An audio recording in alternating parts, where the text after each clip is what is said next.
Hello sailors, I'm Captain Tom Tersey from the Maryland School of Sailing and Seamanship.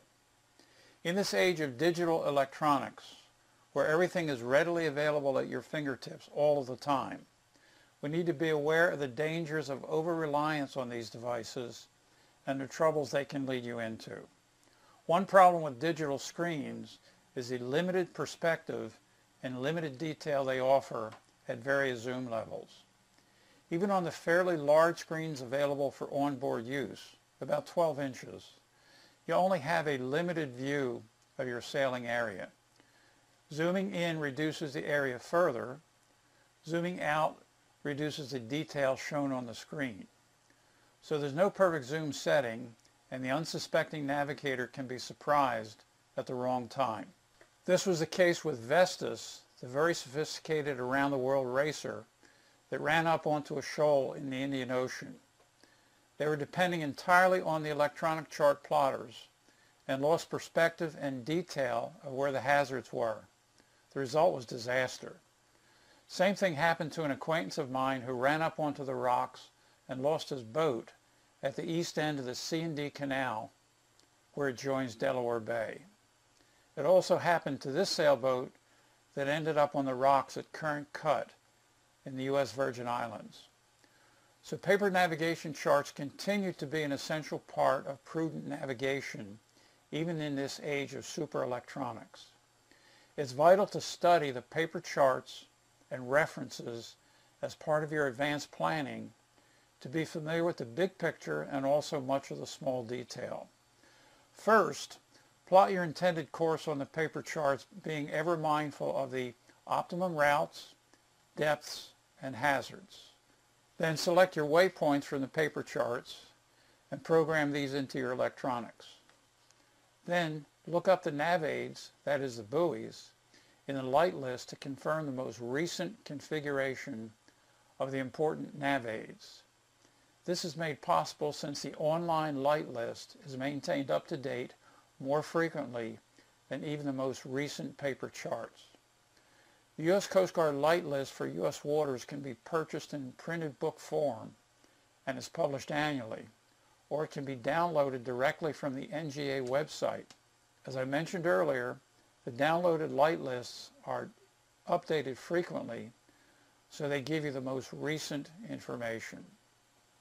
Then look up the U.S. Coast Guard Notices to Mariners for the U.S. waters in your area to see if any of the important navigaids on your route have changed, are damaged, or are out of service.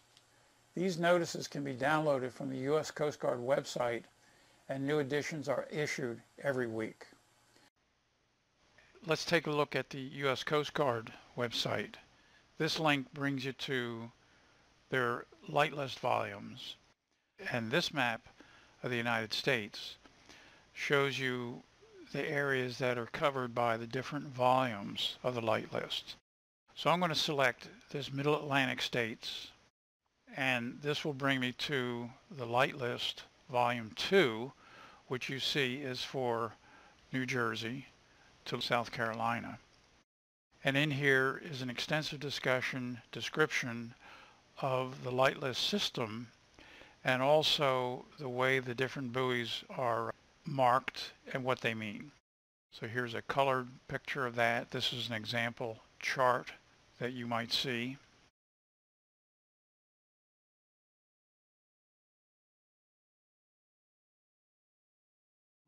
And here is a description of the lights and the system that's used. Goes on for a number of pages. And then here's the first page of the actual description of specific lights. Let's then go back to their home page, and I'm going to click on this LNM, which is Local Notice to Mariners. And this will bring you to this map, which you see is Local Notice to Mariners. And I'm again going to select the Middle Atlantic. And then you'll have this choice here. These local notice to mariners are issued weekly, and here's a listing of June, July, August, and you see this number 32-14 means it's 32nd week of the year 2014. And here's the latest one, therefore. So if I select PDF here, I can see that actual notice to mariners, and it goes on for many pages. This actually is 81 pages for 1 week for just that area, this Middle Atlantic area. So there's a lot of detailed information given in here. An important feature of Navvies are the Raycons, which are electronic devices affixed to certain nav aids for positive identification. When these are activated by your radar signal, these Raycons respond and send a return signal to your radar and display it on your radar screen.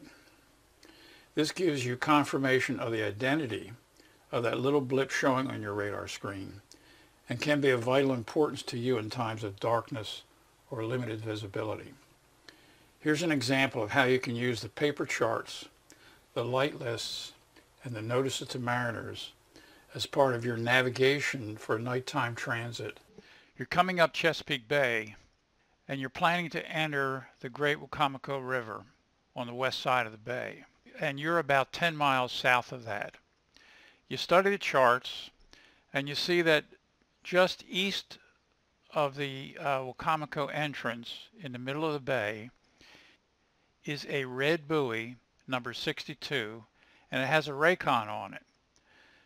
Now, since it's nighttime at the present and visibility is not too good, you really welcome this Raycon ahead of you to guide you. So if you can locate that Raycon, you can use it as your turning point going into the Wicomico. You can also begin to see the flashing of the Great Wicomico light. Now this is 42 feet high, and it has a white light, and it also has 2 red sectors on it. One of those red sectors is intended to help guide you into the channel where there are 2 buoys, a red and a green. Since this is pretty vital at this nighttime hour to get this right, you decide to investigate further and you check the light list and you look for the Raycon, the red 62. And you find in the light list that it is light list item number 7440. And you see in here that it's a lighted buoy number 62.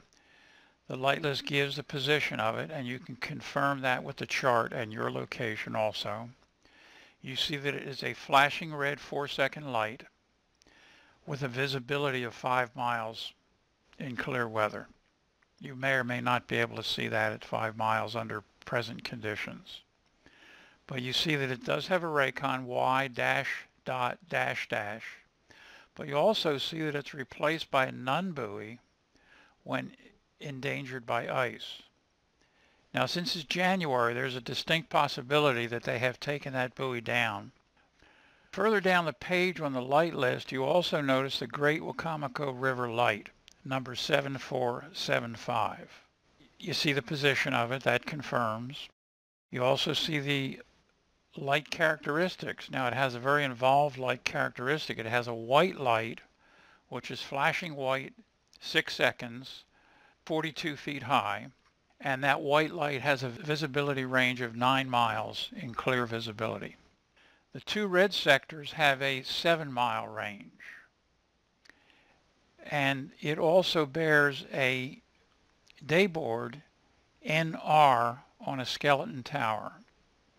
NR is a diamond-shaped red and white board.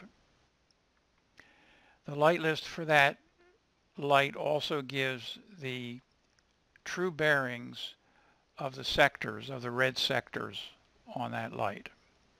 So you're pretty well prepared from that standpoint, but it's a good idea to also look at the local notice to mariners, and you do have on board with you a recently issued local notice to mariners, number 5 for the year 2014.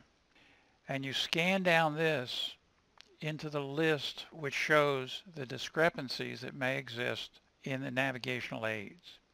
And you scan down and you look for number 7440 which is red 62 with the Raycon, and you see no listing for 7440. So that tells you that 7440, the red 62 with the Raycon, should be operational, and you should be able to pick up the Raycon. You scan down further to number 7475, and you see the Great Wicomico River Light is listed with a discrepancy, and it says day mark missing. We know that the Wicomico Light is working. It does not have a day board. We know that red 62 Raycon should be working, and we have our basic information regarding the major buoys that we have to be concerned with. So you study your radar, and on your radar you see this signal coming up, which is dash dot dash dash, and that is for the Morse code letter Y, which is the Raycon on red 62. So you can bear on this buoy even though you cannot see it, but you have positive identification as to its location.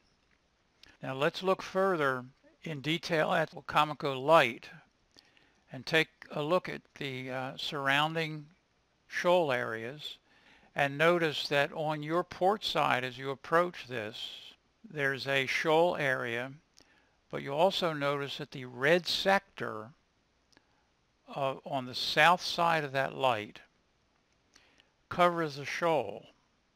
So you can also use that red sector as a guide. If you begin to see red at the light, you know that you're straying across that boundary line, which is established by the red sector. So you should see on your proper approach a white light. You should not see the red light. But what you would like to do is test the red light periodically. Steer left, see a little bit of red, and then steer back to the right and see white only. But you do not want to see solid continuous red, because at that point you'll be going into the shoal. And as you approach the light, you'll see that there are two buoys. One is a red none, red 2 unlighted, and on your port side is a can, green can, number 3. So those are your final guidance in past the light. And then you'll make a turn to your left and leave Great Wicomico Light on your starboard side, and then you will look ahead for unlighted red none number 4, and that will guide you into the entrance to that channel. One other point, prior to getting to red 62 Raycon, you'll want to plot your courses and distances past the green buoy G1GW into the Wicomico Light, and then the turning course to the left into the channel past red number 4. And you'll use these courses and distances in conjunction with the other information to guide yourself in. One of the basic rules of navigation is that you want to have multiple sources and cross-checks of information. So your compass courses, as well as the information about Wicomico Light, red sector, white sectors, should agree as you proceed in. If they don't agree, you should stop and, if necessary, turn around until you verify that everything agrees. So that's a little bit of an idea as to how this information can be assembled into a short-term navigation plan on entering a harbor, a river, in the dark of night with limited visibility. Additional references that you should review as part of your navigation plan are the local cruising guides and the NOAA Coast pilots. Local cruising guides are generally available for just about every area of the world. They contain local knowledge about the hazards and pitfalls that can entrap a wary traveler. They come in many forms, and frequently there are commercial editions available for sale. The NOAA Coast Pilot books include some local knowledge as well, but more importantly, they include the restrictions and permissives that are legally enforceable, and their guidance is directly key to the NOAA navigation charts for the area sailed.